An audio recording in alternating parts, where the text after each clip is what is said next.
This podcast provides a platform for our guests to share their experiences and inspire our listeners to be brave and bold in pursuit of their dreams. As you listen, we invite you to explore how these concepts apply to your own story. You know what to do. Be great and be grateful. We're mic'd up with Mike DiCioccio. Today I have Robert Syslo Jr. in the house. Not quite. He's all the way down in sunny Florida right now. As we record, it's currently Veterans Day, so happy Veterans Day. I know if you're listening or watching this, it's not coming out until a couple weeks later, but that's a message we can really say any day. Thank you to all who have served, all the men and women who have served our country and currently serve our country.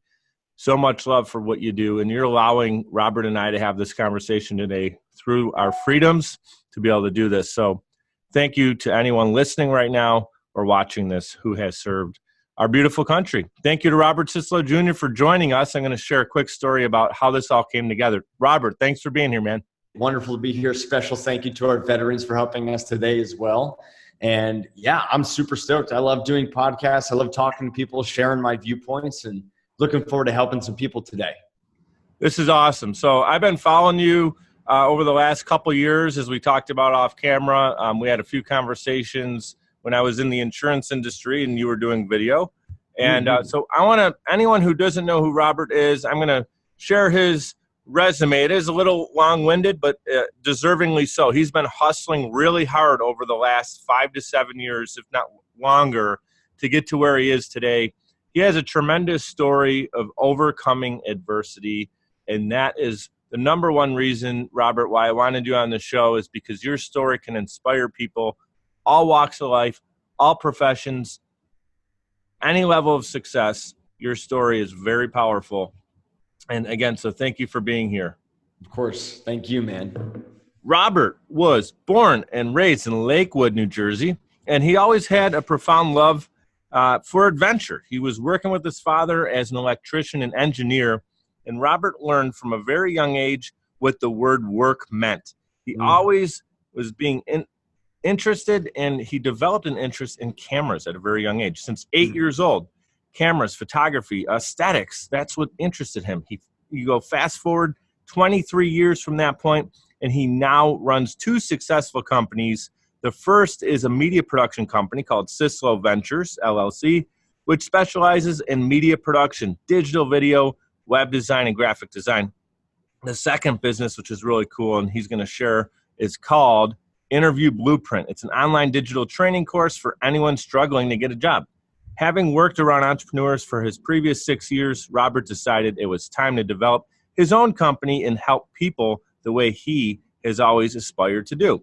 He's traveled the world as far as China, Latin America, the Caribbean, and all across the U.S., starting in New York City, where he interned for Micheal Mailer Films. He's also worked with Grant Cardone recently, and now he has hundreds of clients all around the world, helping them develop their stories and share their story online. In 2007, he was an early adopter on YouTube, and the platform was only taken off at that point. He was already on there and embracing it. For the last 16 years, Robert is at the forefront of his industry, and he has changed digital video for becoming an exciting, enthralling, and most of all, interesting to an audience. Again, wanted to share all of that to give you guys perspective on who Robert is. So tell your story. I know in the early days you mentioned in your bio you were working with your pops. And did he embrace the entrepreneur mindset, or is that something that you developed later on? Can you talk about the early days of how your background and some of the adversity you overcame? Yeah, so my dad was a hustler. I didn't know what that word meant at the time. Okay. I was probably like 7 or 8 years old, but I do remember he was up at probably 3:30 in the morning and was driving up to Princeton, New Jersey to go work for a company. He was an engineer for, what was the name of that company? I think it was called Wyeth Pharmaceuticals. I don't know if you remember that. I don't. But anyway, so he would get up and early in the morning, drive like an hour and a half and get to work. And then he would go do electrical engineering for other random individuals and companies after work. So he had 2 jobs that he was working. And the dude was really knowledgeable. He was super smart. This is actually a really good question. Nobody's ever asked me about that. and where I developed the understanding of work. But Yeah. I mean, I would see him always grinding, always running, always producing and creating something. So, and I would work with him, albeit I had no idea what I was really doing. I probably caused more damage than anything else, but I definitely just wanted to work. Like I liked helping him construct things. I liked going to different jobs and seeing different people and working together. So that gave me, I had no idea what an entrepreneur was until many, many, many years later. I just knew that you could do more work than what was required of you, and that would result in more income. So I didn't know anything about entrepreneurship probably until about, I don't know, maybe about 5 years ago at my previous job. That's where I came into the world of entrepreneurship. That's where I was introduced to business and concepts of branding and marketing and sales and closing, and the pitch and all that. I didn't know any of that stuff until I was probably about 23 or 24. But I was always good at production. I was an artist. I knew how to create art. I knew how to communicate through art. I knew what to say. I knew how to change things. I knew how to just create something that people would be interested in. But I had no clue how to build a business out of that. I had no clue how to sell that. I didn't even know that I could sell it, to be honest with you. I was just like, well, I'll just go get a job as an editor and that'll be that. Yeah. But I didn't know that I could make more than $45,000 or $50,000 a year, having a little bit more courage than normal and asking people for business and credit cards and all that good stuff. So it was really just became an opportunity for me to, over the last few years, branch out and understand that entire deal. So would you say that just being with your dad and he was around people, and whether it was engineering, was he in any kind of sales role as well? No. Or no? Well, yeah, he was. I mean, he would be calling people and he would be getting jobs. So totally sales were involved in that. And again, nobody in my family said, hey, you could be an entrepreneur. Hey, you could go make more money. Hey, you could be a business owner. That concept was never discussed to me. Right. I just thought I had to go to college and then get a 9-to-5, and that was that. But nobody was like, by the way, you should know that there's an alternative route, and it's called entrepreneurship, and it's called business ownership, and you could go this way. And had I known that at 12, I wouldn't have done half of what I did. Right. But it's fine though, because I had a good experience with all that stuff, but I would have definitely taken a different path. You would have had a little bit more of a beeline to where you're at today. Exactly. I would have gotten to where I am today a lot faster. But why I asked that question about your dad is because even though nobody directly told you, hey, you're learning people skills right now, and you're witnessing someone talk and close a deal or have a conversation that is, maybe consultative or like a business professional, you were experiencing it and were able to apply things later on, or you just were so comfortable maybe around people, right? Yeah, I love talking to people. I loved being around people. I'm kind of reclusive though sometimes. Like I'll go out, I'll do my thing, I'll be very social, and then I'm like, hey, I just want my house. Like that's all I want. I don't want anything else. Yeah. But I think the biggest thing that I learned from him was just the quality of work ethic.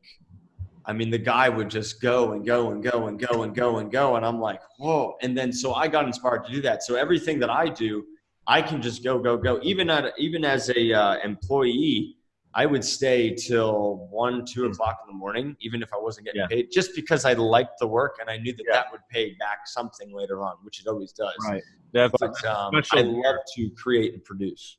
Yeah, that's a special gear that you have that was instilled in you from a young age. Now, again, I want you to tell your story of what you overcame, the hardships that you had, the trials and tribulations, because, again, I think anyone listening right now, even if it helps one person, you and I agreed we'd do this, right? And to help people realize wherever you're at right now, it doesn't define you.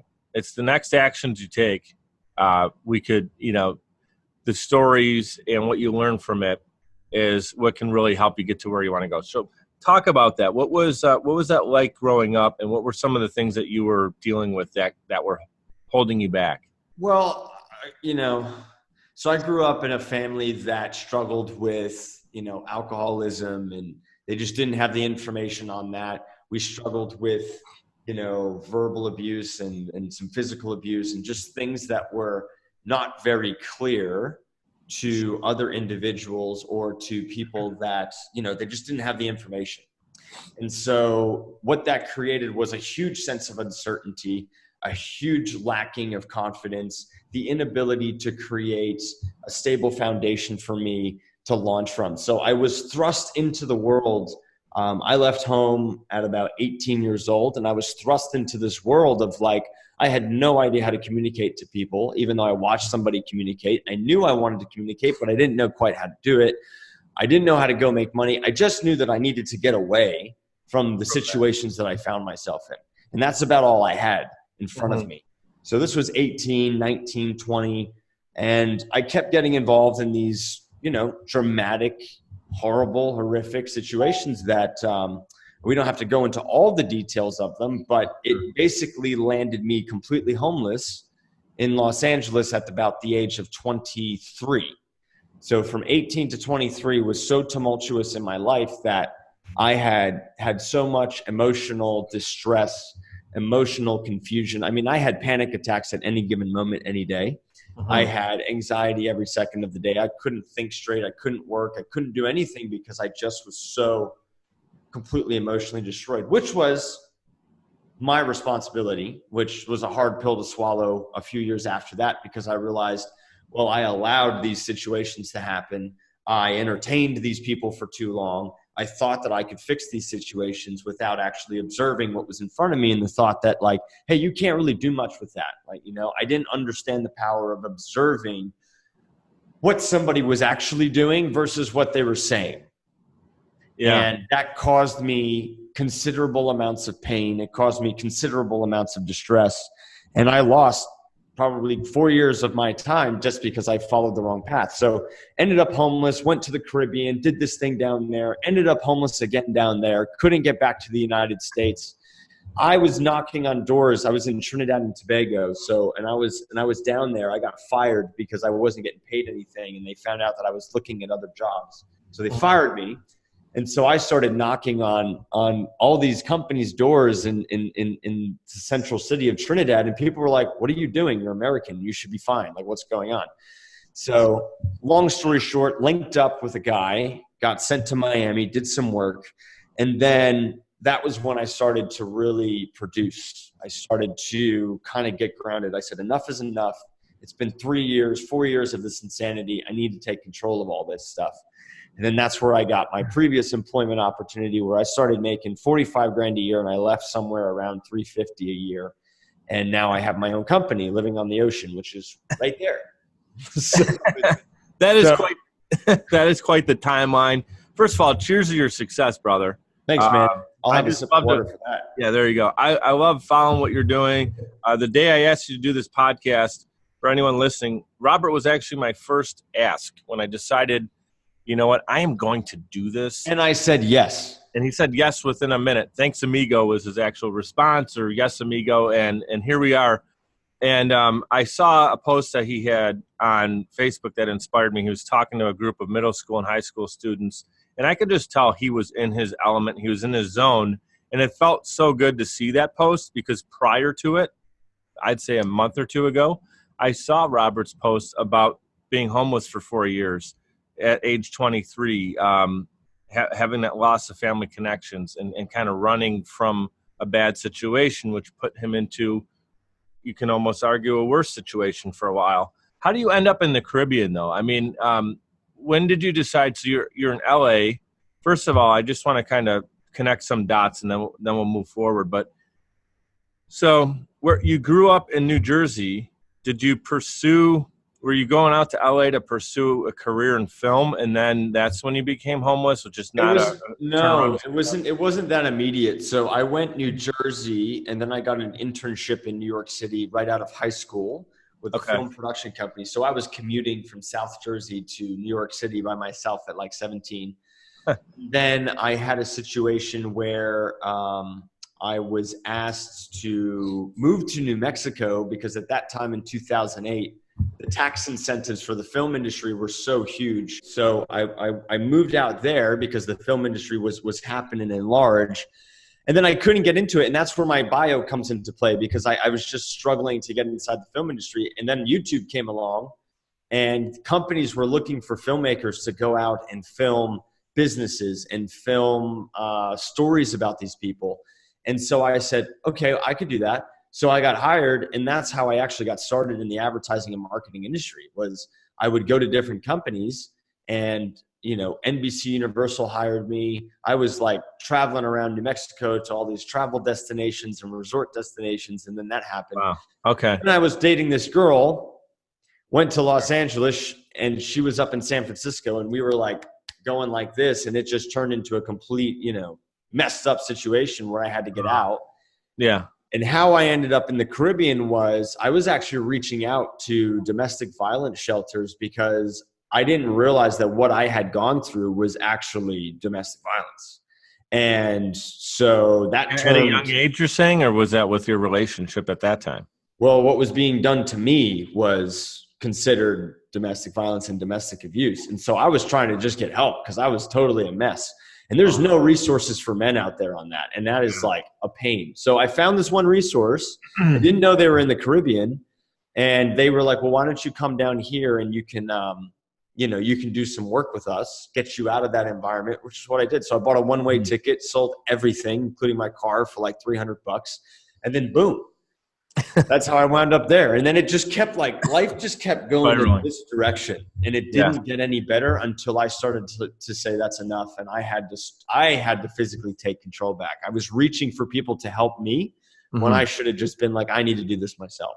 Yeah. Now, another story to tell to help our audience. So, because not everybody listening to this might have, they might not have two parents. They might not have parents that are helping them through a tough time, or even siblings. So were you very much alone in that? Like you couldn't even make a phone call home? I mean, I had nobody to talk to. I had one friend who helped me through, one person. Okay.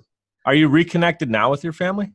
I am. I actually have a really good relationship with my mom. My dad and I, unfortunately, we don't communicate, but my mom and the rest of my family, we talk. We're very good. I salvaged that relationship, which was important to me. Awesome. Good for you, brother. That's worth another cheers to that. I mean, family at the end of the day, that's, that is the core of what we're doing here. And family doesn't always have to be blood. It could be a best friend. It could be, someone that becomes a spouse, whatever, right? You build your family. Close friends, I put them in the category of family as well, right? And talk about who you surround yourself. So maybe that's where I'd like to take this, because you start to get out of that. You finally realize, look, I put myself here, as bad as it is, as ugly as the situation is, it's based on a lot of my actions that I've taken. And so you knew you had to reevaluate and reassess it and take action. Yes. Maybe you didn't say that in your head at that time, most likely, right? But you had to do that. Yeah, I did. And so you started to get around some great people, right? Some of the people you were working with at the film company, working with Grant, working in a growth mindset. Yes. Would you attribute a lot of your early stages of turning it around and success to the core people around you? I would say I would attribute it to what I was listening to. Okay, cool. So and what was that? What were some of the things? Do I think that the people, I didn't really have many people around me. It was the people that I decided to listen to based on what they were actually producing in life. Mm-hmm. So instead of taking anybody's advice, I started really limiting whose advice I would take. And what really, really helped me was, I'm a Scientologist right now. And that when I entered into that space, and I started to learn and I started to get understanding of people and how to communicate with people, that is where my life started to turn the corner. And it gave me a solid foundation of understanding of like, well, okay, well, this person is saying they've done this, but can you see it? And it's like, no, I can't really see it. I was just listening. Oh, well, maybe you should ask them if you could see it. And I'm like, oh, okay. And then now when if I ask people, I'm like, hey, show me what you've done, and they don't show it to me, we don't do business together. I don't talk to them. So I've gotten to be able to understand the dynamics of people, the dynamics of individuals, the dynamics of communication, myself, family, why things happen the way they happen. And of course, associating with high, producing business people and people in authority gives you a viewpoint that you didn't have before. And I was exposed to things at that last job that I would have never normally been exposed to. Like I was flying private. There was a lot of craziness that was going on that was just from someone who was homeless to have that was, whoa, this is insane.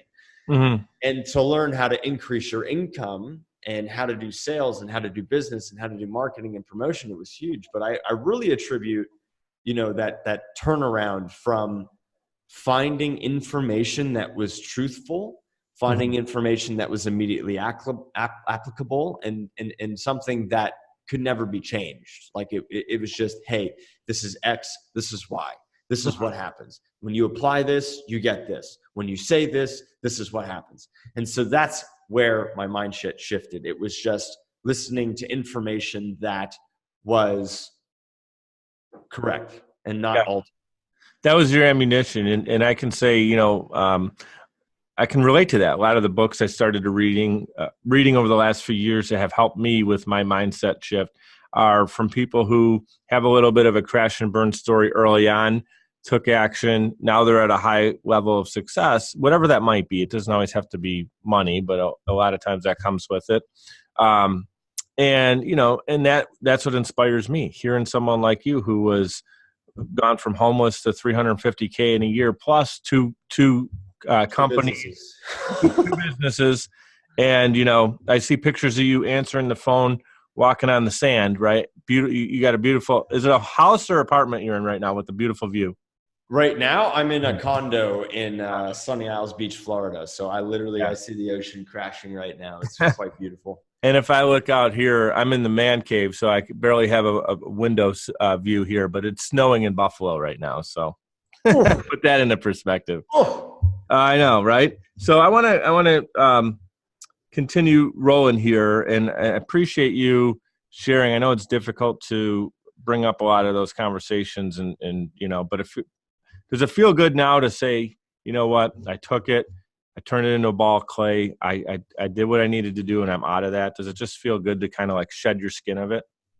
I mean, when I started to get productive and I started to build it, I didn't even think about it anymore. It was more about, oh my God, I can actually do this. I can create, I can go here, I can do this, I can help someone, I can help somebody create. Once I got my attention off that and just put it on like my abilities, my talents, my skill sets, what my business was going to do, how I was going to help people, how I was going to grow with people, how I was going to help people communicate in the marketplace, all my depression went away. It was like, whoa, it was like a magic drug. Without taking the drug, it was just, I'm actually being ethical and working. And so, and it doesn't serve you anymore, right? It didn't serve you. Your past didn't serve you. So it wasn't something to it's just what I went through. And for me to sit here today and rehash this thing over and over and over and say, I went through this and okay, great. I'm done with that. I'm focused on what's going to happen today. Who am I going to close today? What's my business going to be like? And that's something I didn't want. I didn't want to be the person who came out and was like, I went through this terrible situation. Yeah, I did, but I didn't want to be known for that situation. I wanted to be known as like, that happened. Here's what I actually did with it. And here's where I am with it, what I'm doing today. Because that situation has no effect on me whatsoever right now. I have nothing on it. It doesn't bother me. I don't feel anything on it. I'm just, okay, yeah, that's that. That's not going to happen again because I have the information on how to prevent that from taking place. So I put all my attention now on production. I put all my attention now in business and helping people and helping my church and learning more and becoming better and faster. So, and that's something that I see people kind of get stuck in this thing. And it's like you want this admiration, and it's like, yes, that's all good. And yes, you've been through that thing, but what are you doing today with it? Right? So how are you making a difference for somebody else? And that's really where I am. I wanted to be the guy that went through something that was horrific and came out super cool. And I am super cool and I'm funny and I have a lot of fun. And that's really, I can second that. Yeah. That's the story. I agree, man. Yeah. Today is November 11th, 2019. Robert, you shouldn't be the same today as you were yesterday, right? You shouldn't be trying to relive that same story to tell it to someone else. So then, you see that 2 years later, someone's doing the same tour, telling the same talk. And it's like, All right. Well, for 2 years, you just shared your whole story, which was cool, but then you didn't actually do anything to grow yourself. You know what I mean? Yeah, So you should it's be really cool. growing, you should be changing, even if it's small. And that's Mhm. how I got out of that situation. Like I went to bare minimum basics. It was like I got to brush my teeth today. I got to shower today. I got to make Mhm. my bed today. I got to eat today. I got to work out today. And then once I got control of that, it moved into, okay, maybe I should buy some new clothes. Then it moved into, okay, well, maybe I could do a little bit more in business. And then it moved into, okay, well, maybe I could work with someone that would give me more of an opportunity. Then it was like, okay, cool, maybe I could build a business inside of a business. And then it was, okay, cool, I'm going to go out on my own and build my own business. So it's just, if you're in a situation where it really feels completely overwhelming and you're not quite clear on, the route out, I just always go back to the very, very basics. And I'm like, let's just start here. That's a win Yeah. for me. I got that done today. Good. Yeah. Okay. I got this done today. Good. I got this done. And as you build and you build and you build this confidence to know that you are actually able to accomplish things. Yeah. I don't really love the analogy because it's a hunting analogy, but it's hunting rabbits opposed to a dinosaur, like taking those small victories, they compound, they compile. They really do. It builds your confidence because you did, even if it was like you said, getting up on time, taking a shower, and making your first phone call by 9:00. You do that consistently. Now your mindset shift is, okay, now I can take it to the next level and build on it, right? Yes. So that's your foundation. So I want to have, this is a little bit more of a fun, me being a fan of film and videography and running around with a camera since I was like 8 years old myself. I relate to you on that. When did you develop your love for film, and who are some of your favorite storytellers in film? Oh my God. I developed, man, what did I watch? I've never been asked this question. I love film. I think one of the first movies where I really started to fall in love with film was, this is going to sound so silly, but it was Close Encounters of the Third Kind. That's awesome. And, I remember I was really, really young, and that movie scared the living daylights out of me. But there was something very kind of just different about that film. It's a Spielberg film, obviously, and it's like that. You can hear like those four notes in your head. Like I could hear that, and I was like, how did this guy create something so expansive? And how can you create things like that? So that was one of the first films I saw where it started to click for me that you could create alternative realities and really tell different stories. And then I just became passionate after that. Like, I moved into all different realms of film. I still watch movies today. Like, I know people are like, stay off Netflix. I'm like, well, that looks like a good movie. I just want to watch it because I want to see what they did with it. I want to see how they created it. It's good for me to know because I could tell something really interesting. But so that really just started to change my viewpoint on communication, because somebody could make me create an effect on me and create something out of me and possibly even inspire me. I hate to use Close Encounters as like the first one, but there's so many other ones that I've seen that were so powerful. But there was another film with Tom Hanks that I loved for such a long time. It's called Road to Perdition. And that movie was like, from a cinematic standpoint, just something that I was in love with. The story was awesome. It was about gangsters and all this stuff, but it was like, it had these really good moments. And I was so impressed by that.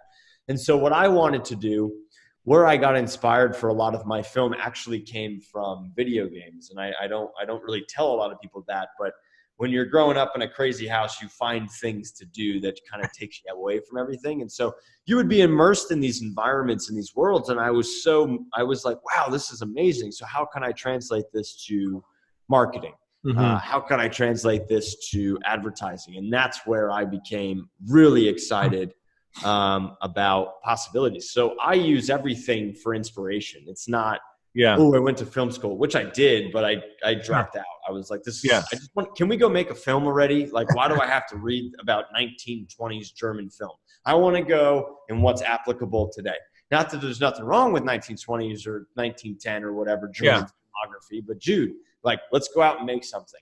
Yeah, so, I think it's good. It's good to have a history and understanding and appreciation, but don't spend too much time not creating, because it's really all about forward moving and creating. I like what you said there about inspiration from content you were watching at a young age, even though you probably, you're playing those games, you're watching Close Encounters and other movies. Maybe you're not thinking of it at that age, but it's inspiring you to storytell or create. And if you're listening to this and if you've never edited video, I'm going to try to explain it to you. But I mean, you have the understanding of images and video. Now, video is 30 frames per second and film is 24. So they have a different feel. Robert and I understand this, but when you're editing, I mean, you could literally have, just picture three pictures. And this is something I learned in my first editing class. I think you'll appreciate. It was a picture of a kid, sad face. It was a picture of like a funeral scene, where they're like putting an American flag over a casket. And then there was a picture of like a cemetery, so it's kind of showing that world of scene. And depending on the order of the three shots, it just changed the way you felt. There was a fourth shot, I forget what it was, but it wasn't as morbid of a shot. And basically, like the actor's performance, the kid that we were looking at, he didn't do anything. He was just standing there distraught, right? But the way you put him into that scene, added him into those other three clips, changed that performance, right? So all of a sudden now you're like, it's striking when you watch it, but it's a kid put into it, you know what I mean? So you understand how the way you move the order of those images obviously changes how it tells the story. Yeah, you have control of communication. Right. That's what I love most about film. Yeah. That's what I love most about advertising and what I do today. I have control of communication, and I can help people who don't know how to communicate into the marketplace. Yeah. I feel like I didn't do a good job explaining that. But again, I like how we were tracking, man. You did great. That's a complicated thing to do in 2 minutes. That was really well done. You understand where I'm at. Cool. Hey, my next question is exactly where you're going, branding and marketing. So I find in having conversations with clients, a lot of times those get blended together. I want to discuss the difference. So anyone listening that's in business or considering business, I don't care what you sell, what you do, you have to have a branding and marketing strategy. So let's talk about how you handle a client's branding and marketing and how those are actually two different things.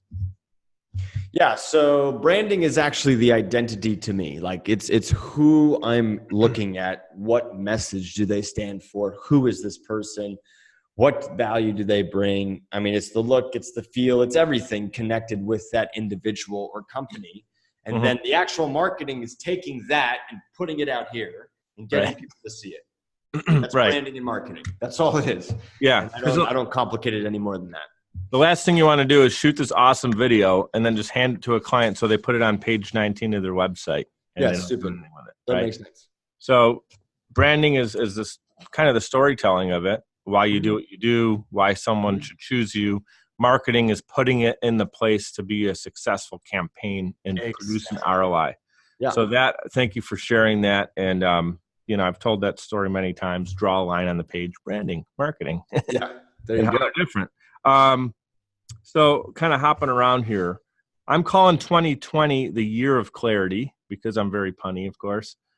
What is one massive goal you have going into the new year? What's Robert going to do over the next month to 2 months rolling into 2020? Well, the purpose of me going to Australia really has a lot to do with what's coming up in the next year. So 2 things are happening. Number one, I am now officially able to speak in public and able to go on stages and share my story and talk about branding and marketing and all that stuff. So that's starting in the beginning of December, which I'm super excited about. But even more so, my partner and I, we met in Australia on a film shoot, and then we ended up deciding that the two of us not only in life make sense together, but also that we both understand film and branding and marketing really well together. And she's basically a super powerhouse in her area, and we complement each other. So we've developed new packages for business owners and entrepreneurs that will help them with their branding and their marketing, where we take them into exotic locations in different parts around the world and they get consulting time with me, with her, and they get taught all the information about their branding and marketing. But we also have a personalized, dedicated camera guy that comes with them, and we build out an entire content strategy for the next 90 days for them. So it's a full immersion. We call it the immersion package. And you can go to sysloventures.com/immersion.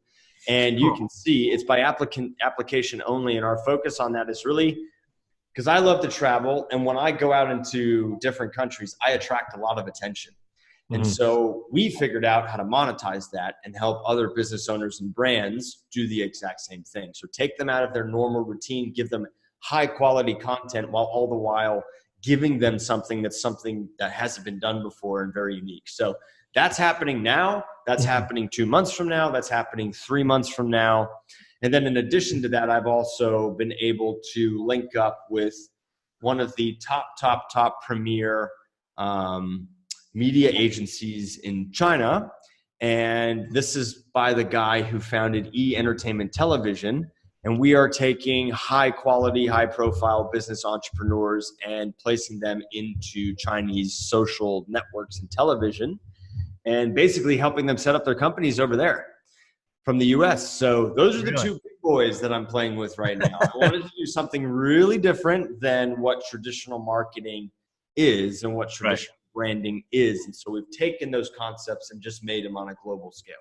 Sounds to me like you took your passions for film, you took your passions for traveling, beautiful locations, branding and marketing, and you merged it into, you created a baby with it. My girl said that's exactly what she helped me figure out. We were driving in Australia. We were going to go surfing one day. We were having this conversation, and she said, that's exactly what you should be doing.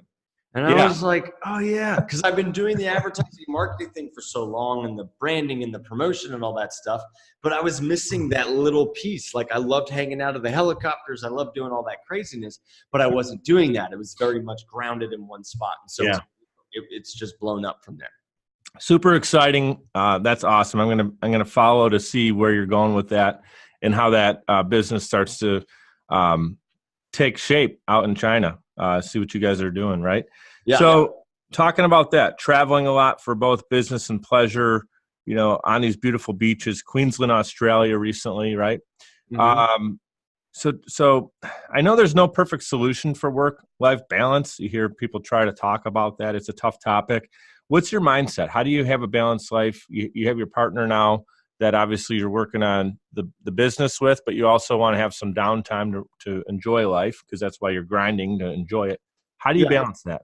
Well, I mean, it's basically based on what have I produced and did I get everything done I needed to? And then if I've been able to achieve all that and hit a high target, then it qualifies me for some downtime. Cool. Then I go back into the game. And downtime's not very long. Like even in Australia, like I think I had maybe total out of 20 days, 3 days that were holiday. And the rest of the time was just work, work, work. Even when I try to have a downtime, I still work. Like it's just really, really difficult. But I break it up. So like in the mornings, I live on the ocean. So I'll go paddleboarding in the ocean, or maybe I'll go paddleboarding at night. It's just, I have something that takes me out of the space. I'm not going to say that I do everything perfectly or that I know the perfect answer to this. This is just how I do it. Do I believe that there's such a thing as a work-life balance? I think what I believe is that you can do all of those things at once without sacrificing any one of those things. Like you should not be a work person and completely destroy your relationship. And you should not just be a totally relationship person and not produce anything. I think you need to do it all. And if you want to have what's qualified, in my viewpoint, as a very sustained, happy existence. And so my mindset is that. It's like, okay, cool, I'm doing a podcast. I woke up early. We landed yesterday, 5 a.m. from Australia. I literally just fell asleep because I was exhausted. But then I got right back up and we went and did work. I went to my church, did all this stuff, got everything set for the week. You and I are doing this podcast. I got my goals written out for the day. Like it's just right into it. There's no jet lag. There's no time for that. It's just, we got to go right into everything. So did you guys catch that? If you're listening, he's in Australia yesterday, flies in, shoots me a text this morning. Hey, making sure we're ready to roll. I can do 8 or I can do 11. What do you want to do? Let's do 8. Boom. Here we are. Did it. Didn't blink. Right. You look good. You don't look like you're overtired. No, I'm fine. I just needed a good night's rest and we're good to go. Yeah. So last thing on the work-life balance thing, it's like the answer is yes. Like work, yes. Balance in life, yes. Like there isn't, I don't think it's one or the other necessarily. But you said something, I've asked a question, I think, to every guest I've had. We're still early on in the mic'd up journey. This will be episode 5 once it's launched or this is released.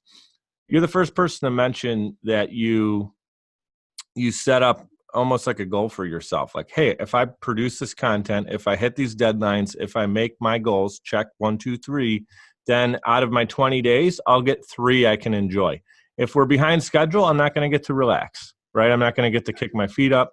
And, I think I never thought of it that way because I struggle with this all the time. I mean, if I'm not with my daughter, I have a beautiful 4-year-old daughter. If I'm not with her, not to take anything away from my family, but I'm looking for like what I need to do next in business because I'm never content with like just not knowing what my next move is. Yeah. And sometimes it's like, you know what though? Take 2 hours, enjoy the game with dad. There are days where I'm like, go play a board game with your parents or your friend wants to go out Friday night for a movie every once in a while. Do it. You got to have those relationships too. You got to still be who you are. And then when you do dedicate time to work, then you got to grind it and go 1,000% in that direction.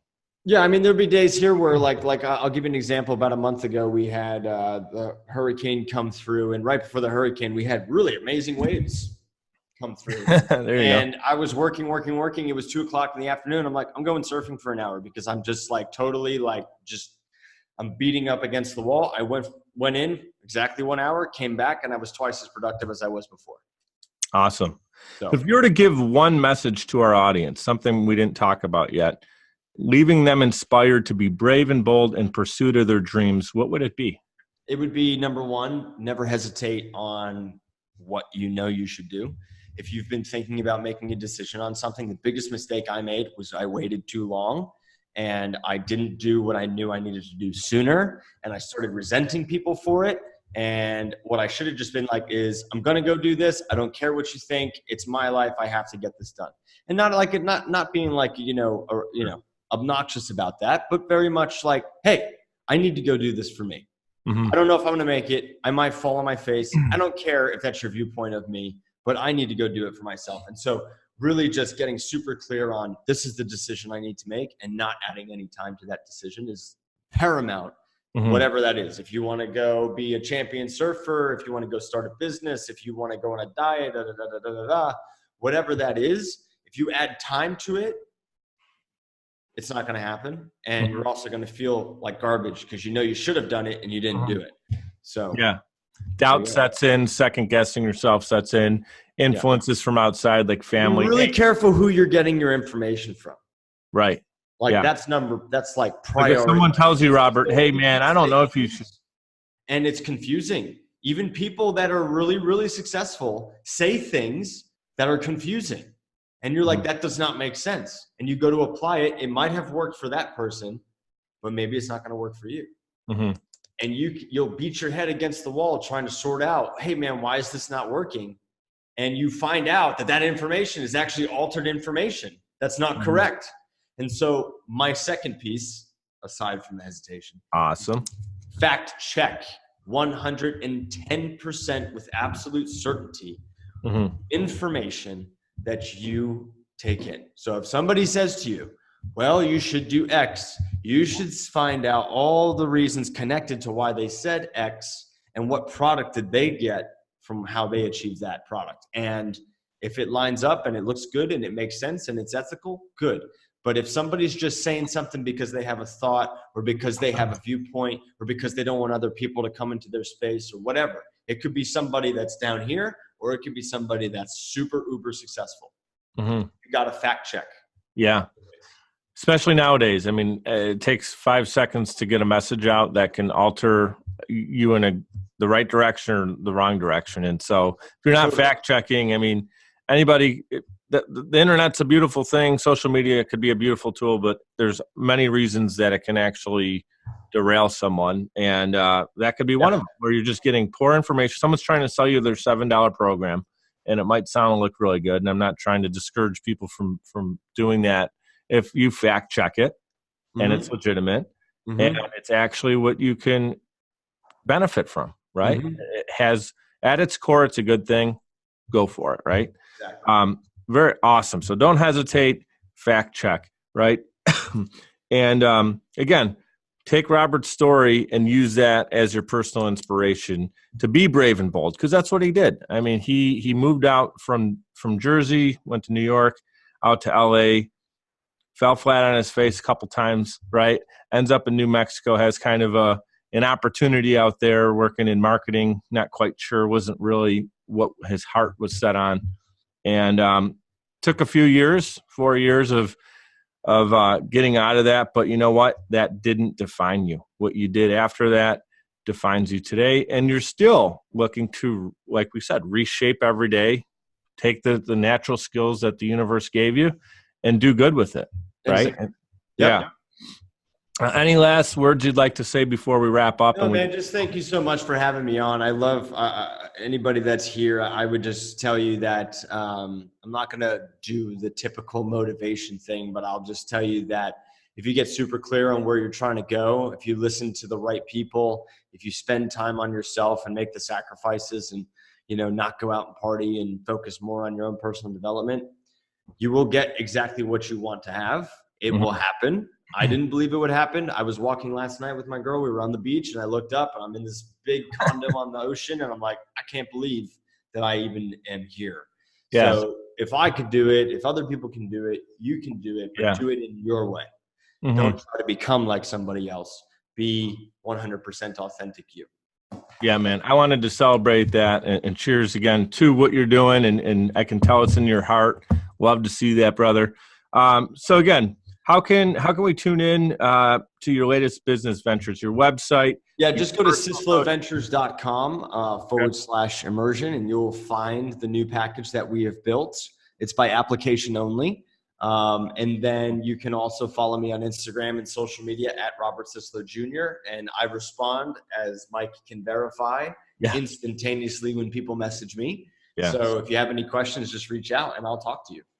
I'll put the show notes as well at mikeduppodcast.com, MIKED uppodcast.com. Robert, thank you for your time this morning, especially after traveling right from Australia. Love what you're doing. Let's stay connected. Hey guys, this is Mike, and I wanted to personally thank you for tuning in, for being part of my journey. Together, we can make a positive impact in the world. I encourage you to take any of the stories or insights discussed during my interview with Robert and apply it to yourself personally. Robert dropped a lot of wisdom in this episode, including opening up about his rocky past and, most importantly, how it does not define him today. If you're listening to this and you're going through rough times right now, or you have in the past, first realize that it's okay, and then think about it this way. As hard as it is to hear this, and I'm not making a claim to have all the answers or even close to it, but what I'd like to do is share some encouraging news. The greatest people in any field, in any profession, those at the top, I can tell you with confidence that they got there through adversity, a rocky and turbulent road. It is not smooth sailing. If you want smooth sailing, you can clock out mentally and do the mundane. But if you're looking to maximize your God-given talents, your skills, passions, and your dreams, be ready to overcome adversity as Robert did, going from homeless to earning $350K a year and running 2 businesses. In the past, it's been said that knowledge is power, and though I agree that having knowledge does give you power, it is no longer a complete statement or the end game, because everyone has the same access to knowledge at their fingertips. 100 years ago, if you had access to a top-notch library, you had power, you had resources, but most of us now all have the same access to knowledge. That's a start. The next step is doing what Robert did and fact check and take action on his game plan. He also eliminated time from the equation. Adding time to anything in business rarely improves the situation. Get clear on what it is that you want, create an action plan, and take massive action. Course correct as you go. Robert clearly states this in our conversation, but also I can tell you it's been in most, if not all, of the books I've read on business. Being a great student is a start. You need to take action. Completing the tasks that you have in your daily plan will also continue to build confidence as you continue to grow personally and professionally. Small victories add up and your self-talk will improve as well. A shout out to everyone who has been tuning in. I love reading your feedback and appreciate the reviews on Apple Podcasts, Google Podcasts, and also the messages that have been coming in on social media as well. I love you guys. Thank you for making this journey as much fun as it's been so far. I'm doing what I love, and it's awesome to hear that it is showing up in the podcast. If you haven't left a review yet, it's greatly appreciated. And if you do that, and of course, if you share any content on social media as well, I see it all and I appreciate you helping spread the love. You can check out more show notes and information at mikeduppodcast.com, MIKED uppodcast.com, powered by Social Chameleon. You know what to do. Be great and be grateful.